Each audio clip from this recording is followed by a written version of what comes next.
What's going on, everybody? Welcome to Rec Nation. And listen, guys, as promised, we are kind of consolidating all the Fat Electrician videos that we've had in our footprint. That includes Embracethesuck21 and Embracethesuck21. We are moving them over to rest here on the Rec Nation. Guys, we will be getting to more Fat Electrician, more different war stories. We've had some awesome suggestions for videos, which we will be diving down. But guys, listen, you guys know what's happening. We're working a little bit smarter rather than harder. And yeah, so just understand that, you'll see my buddy, like in our last proportional video that we've had on the channel. We're just moving stuff over, consolidating where the Fat Electrician resides in our footprint. So anyway, guys, make sure you unplug, do something legendary, and always, guys, enjoy. Also, very important, make sure you support Nick on his original content. Make sure you check the video out on his channel. And guys, make sure you like, comment, share. We're still very small. We're growing. It's awesome to have you guys on this side, on our little corner that we're carving out here on YouTube. Anyway, guys, much love. Hope you enjoy it, and I'll see you all in the next video. Later, guys. What up, y'all? What's going on, everybody? We're back with some more Fat Electrician. This is one that y'all been requesting a lot. World War III, Operation Paul Bunyan. All right. I don't know what to expect. No idea. But like that, just wasting time to adjust volume here. There you go. I have no idea what's going to go on, but knowing Nick, knowing his stories, it's going to be legendary, man. Yeah. I am so high right now. It's nuts. Here for it. All of the stories. Hell yeah. 3, 2, 1. Ah, yes, that time that North Korea told America that we couldn't trim a tree, and America was legitimately ready to start World War III about it. World War III, if you will.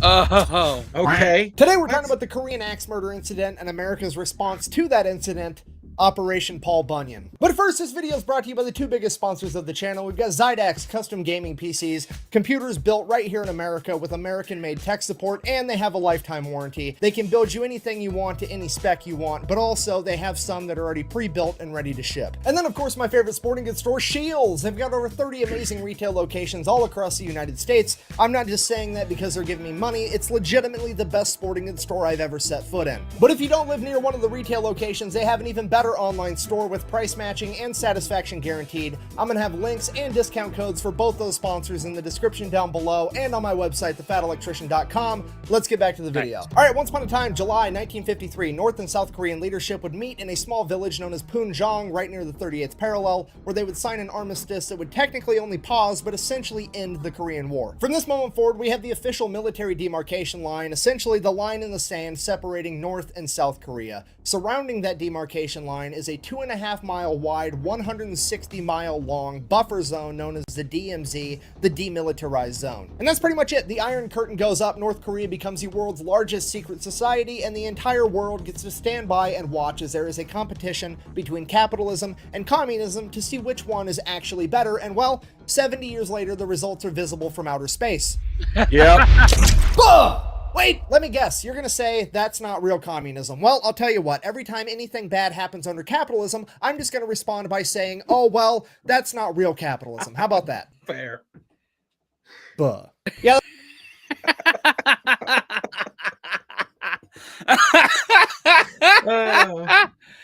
Right out the gate. Hey, man. Hell yeah.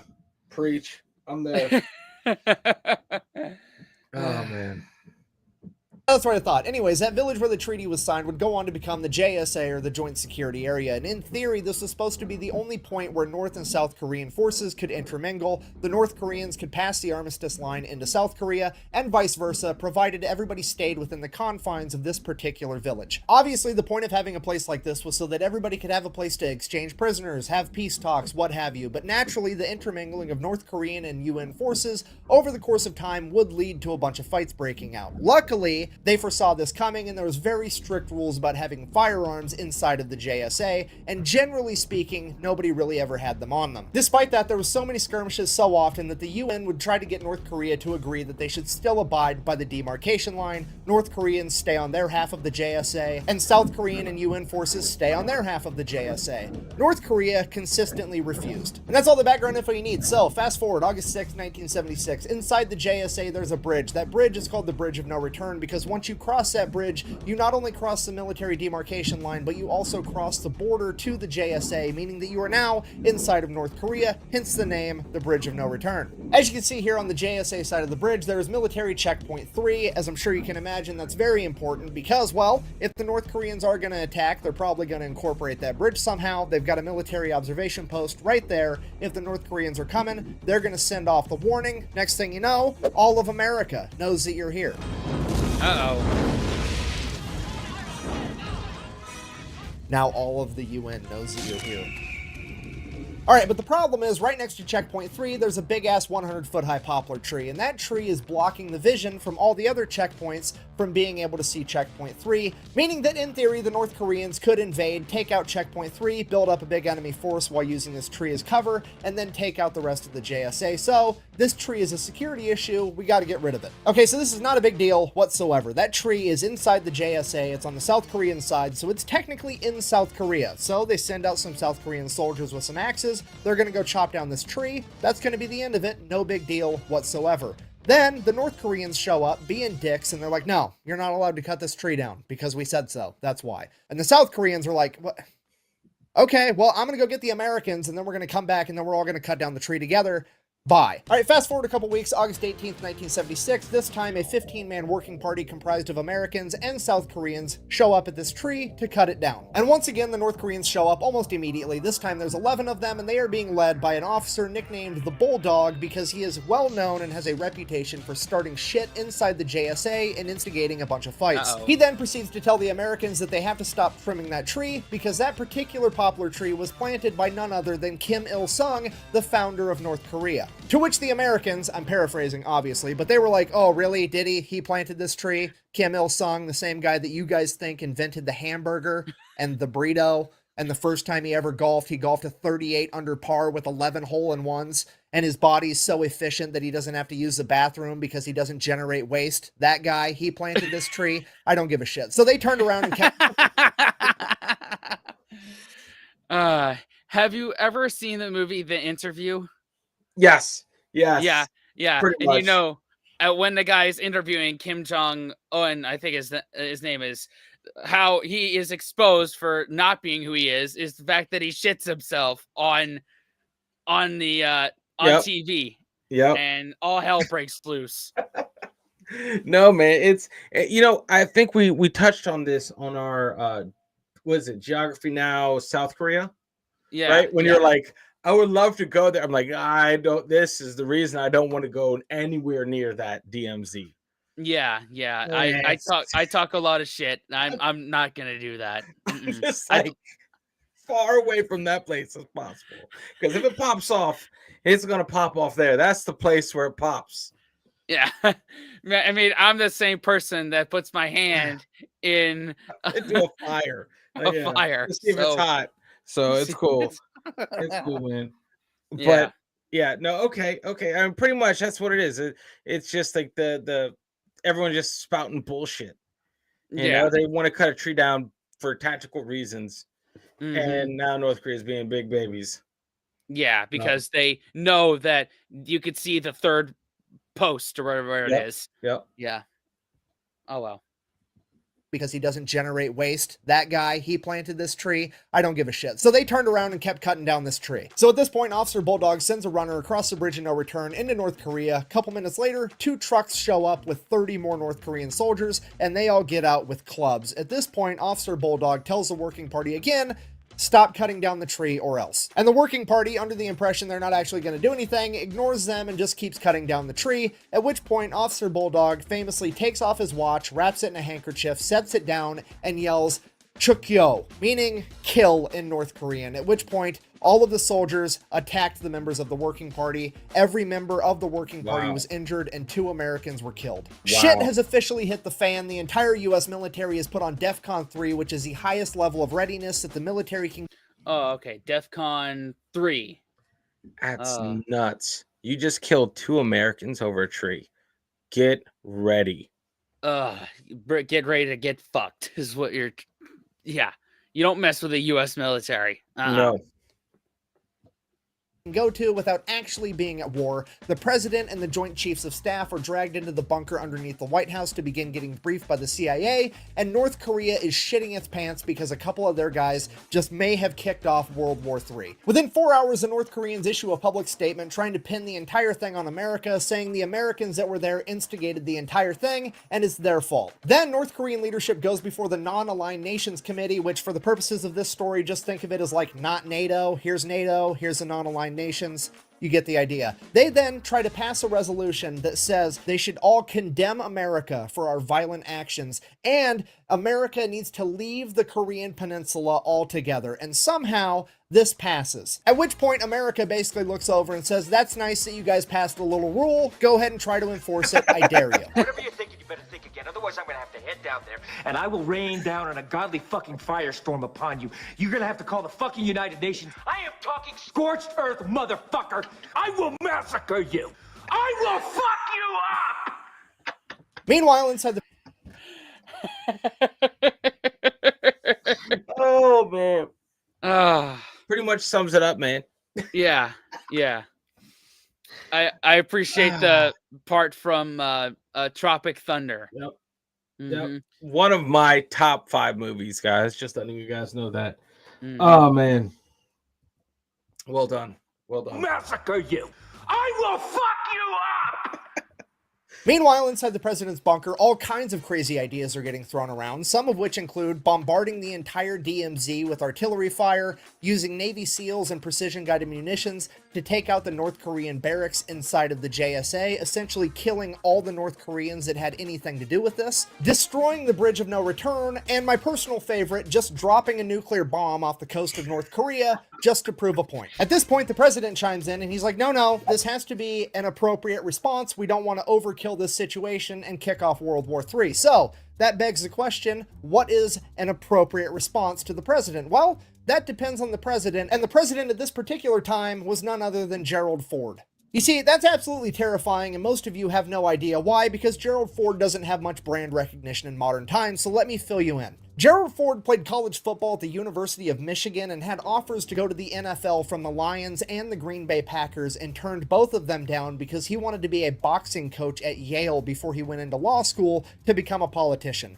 Somewhere along the way, this guy becomes friends with Richard Nixon. Fast forward, he's ready to retire. His friend Richard Nixon is the president of the United States, and Richard Nixon's vice president, Spiro Agnew, gets accused of taking bribes and has to step down as vice president. At which point, Nixon calls up his old buddy and is like, hey, will you fill in as VP for me? So Gerald Ford, not wanting to let down his buddy, is like, sure, absolutely, I'll come be the vice president. So he serves as VP for a little bit, and then Watergate happens, Richard Nixon gets impeached, and Gerald Ford becomes the 38th president of the United States and the only president in American history that was never elected as VP or the president. And the first thing he does as president is he gives a presidential pardon to his buddy Richard Nixon, who just got impeached, so he can't go to prison. And this pisses off absolutely everybody. Left, right, middle, doesn't matter. Everybody is furious with Gerald Ford over this. There is a 0% chance that he is ever going to get reelected right out of the gate. All right, so just so we're on the same page, President Gerald Ford, your traditional football playing, boxing, manly man that didn't want the job as president in the first place and has zero hopes of ever getting reelected,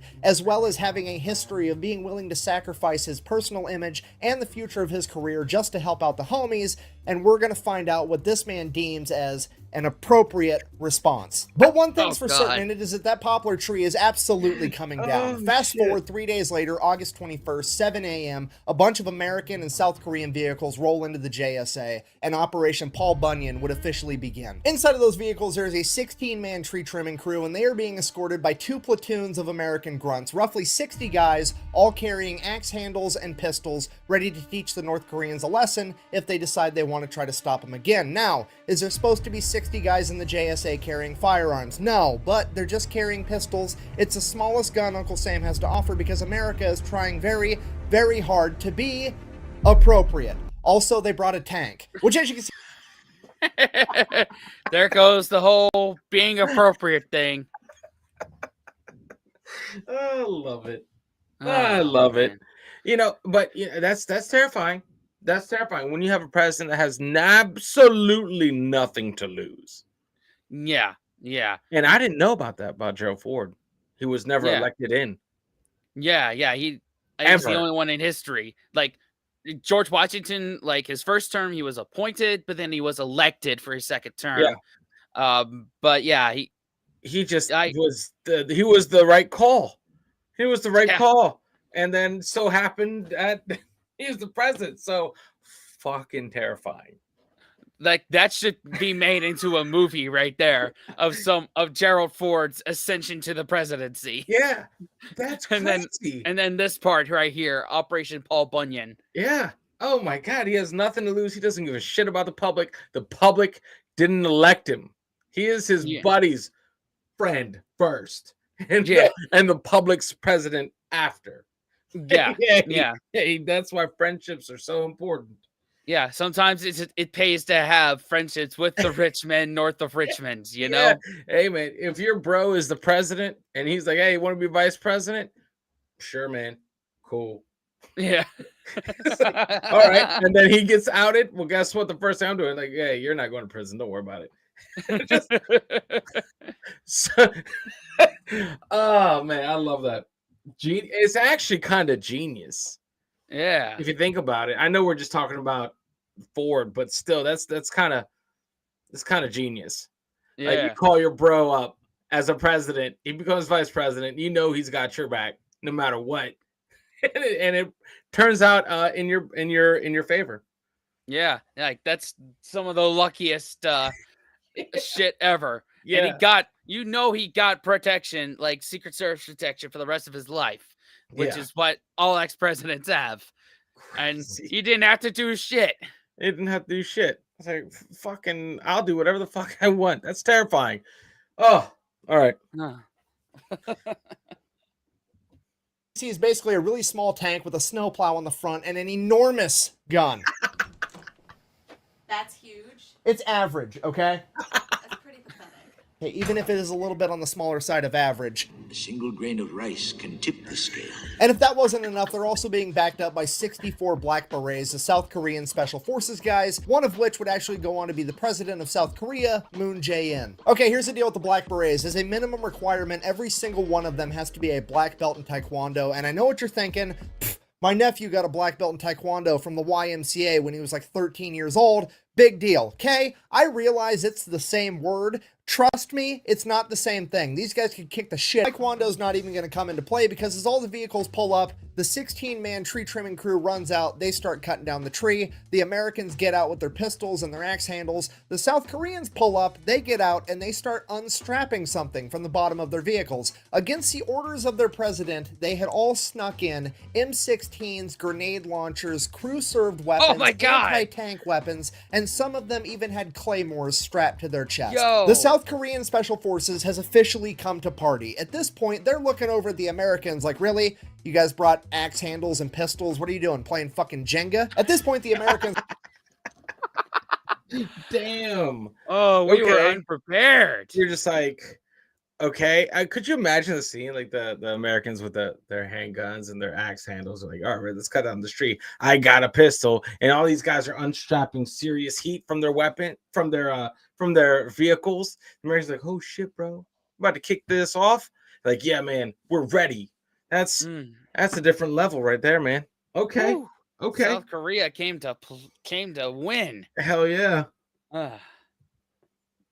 Really? You guys brought axe handles and pistols? What are you doing, playing fucking Jenga? At this point, the Americans are like, hey, I appreciate the effort. You guys are awesome. That's great. But here's the deal. The only thing better than breaking the rules and getting away with it is not having to break the rules and still getting away with it. AKA, you just gotta find that loophole and make them make new rules later because they didn't know that was an option. You see, they told us we can't have guns in the JSA. They didn't say anything about above the JSA. Because somewhere overhead there is 20 Huey utility helicopters, and on those helicopters is an entire company of American infantry, roughly 120 19-year-old athletic alcoholics with machine guns, and as soon as those helicopters touch down, they are ready to get out and start kicking ass. But here's the deal with that, it wouldn't be appropriate to send out a bunch of utility helicopters without a security escort, so they're being accompanied by 7 Cobra attack helicopters. Oh. And just in case that's not enough, above that there is somewhere between 12 and 20 B-52 Strato Fortresses that just got in from Guam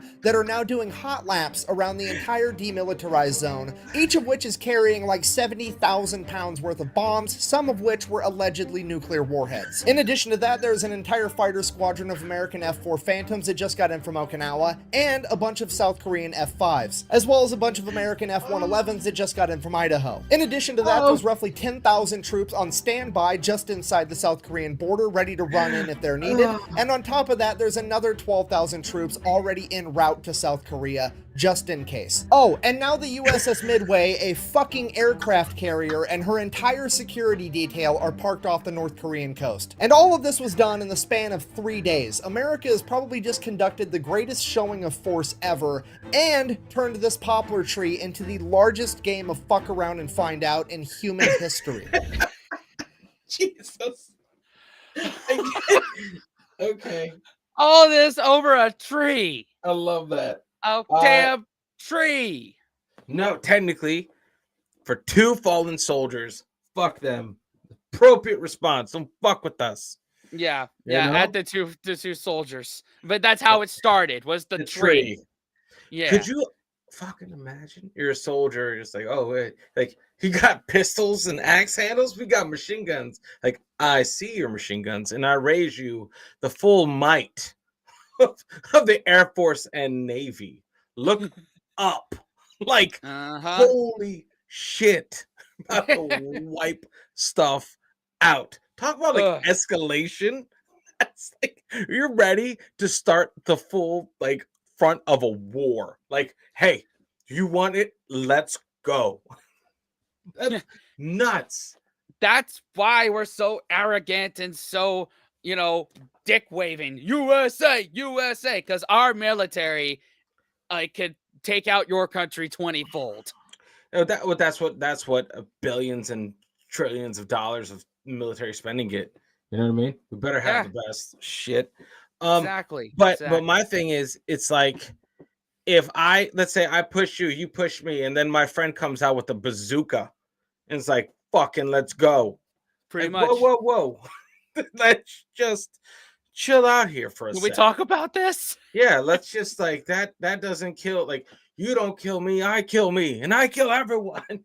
Fucking no one's winning this. Yeah.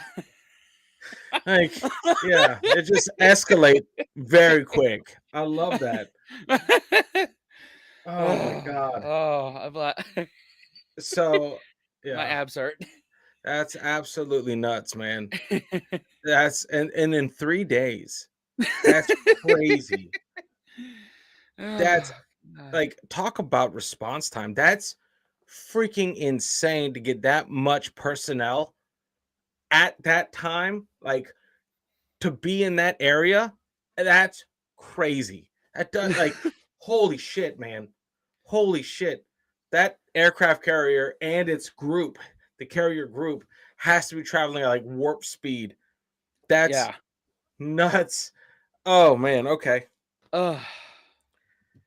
Cut back to the men on the ground. Operation Paul Bunyan has been going on for approximately 5 minutes. The 5 longest minutes in human history of an entire army watching 16 dudes trim a tree, and not a single sign of a North Korean anywhere. Which is really weird. Normally they would have been here by now. What is going on? At this point, the American leadership comes to the realization that the North Koreans know exactly what's going on. There's a 0% chance that they don't, and they have decided that their best option is to not show up at all, and then later on they're going to play it off like they had no idea the entire thing actually happened, making it appear as though America's show of force was not that big of a deal. At this point, the American leadership takes a deep breath, and they're like, okay, we have to keep this appropriate. We're the bigger people in this. That's a great PR move by the North Koreans. Doesn't matter. We know what we did. We know what we accomplished, and that should be enough. I'm just kidding. The American leadership immediately sent a transmission to the North Koreans telling them that they were there for, and I quote, to finish the work left unfinished.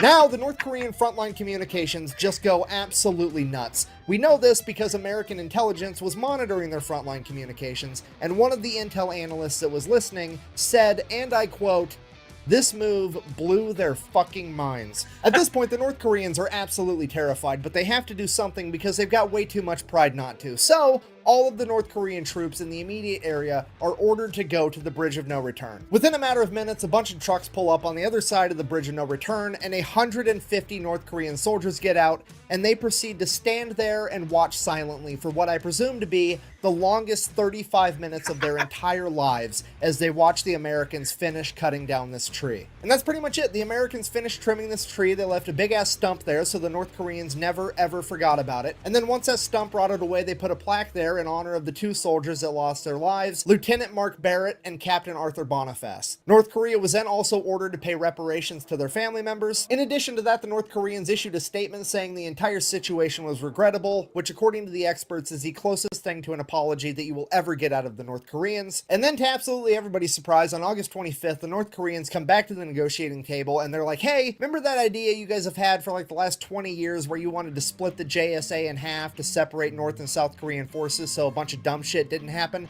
Yeah, we think we'd finally like to do that. So yeah, in conclusion, I guess, this has been the story about how World War III almost got started by a tree. Thank you for watching. Best way to support the channel is go buy some merch over at thefatelectrician.com. Quack bang, out. These military operation ones keep getting weirder and weirder. I should probably talk about that time that America accidentally turned a manhole cover into the fastest man-made object of all time because they yeeted it into outer space with a nuclear warhead. Where's that one? What? All right, that's it. That's it. What? Where's that one? Has that been made yet? He yeeted a manhole cover into outer space using a nuke. I'm there for it. What? If that's been made, put the title of that in the comments. Oh my god. That will be our next one. Not kidding at all. Oh my goodness. Wait, so technically, what did you say? What? That if we nuked anyway, was that the fastest object going into space? We launched that shit. But that's not the what we're talking about. Operation Paul Bunyan. I That was love how awesome. they left a little bit of the tree there just to remind them of what America did and what they should not have done, which was it's like a mess big with middle the finger. USA. There it is. And it almost looks like a middle finger. Yeah, just like, hey, here's your emperor's tree stump. Come at me. Your Come emperor at me, dude. invented the hamburger, played a perfect golf game, and doesn't poo-poo. Yeah. Oh god, man. Good to know that one of the worst presidents we've ever had did not start World War III, and Yeah, was he a terrible president or was he an amazing friend? friend. Yeah. Let's just leave it There. Fuck yeah. Hey, that was awesome. I learned too much, man. I learned too much with this shit, man. Mm-hmm. Man, Yeah. well, I'm gonna have to like back just because, a lot of stuff that went over, but I want to watch it. I always watch these back. That helps me get that binge out of my system. Yeah. Anyway, y'all, thanks for watching. Yep. Somewhere around to subscribe and watch another video. Yep. Of course, support the original video on the Yes. Fat Electrician. And best way to support us is down in the description. We have a Patreon, and 4 other channels. I have a music and food channel. Daniel has a music reaction channel and a stories for kids channel. What after that, Dan? Oh man, unplug and do something legendary, guys. And we'll see you next time. Later. Fellas, we can be that mistake. Let's do this.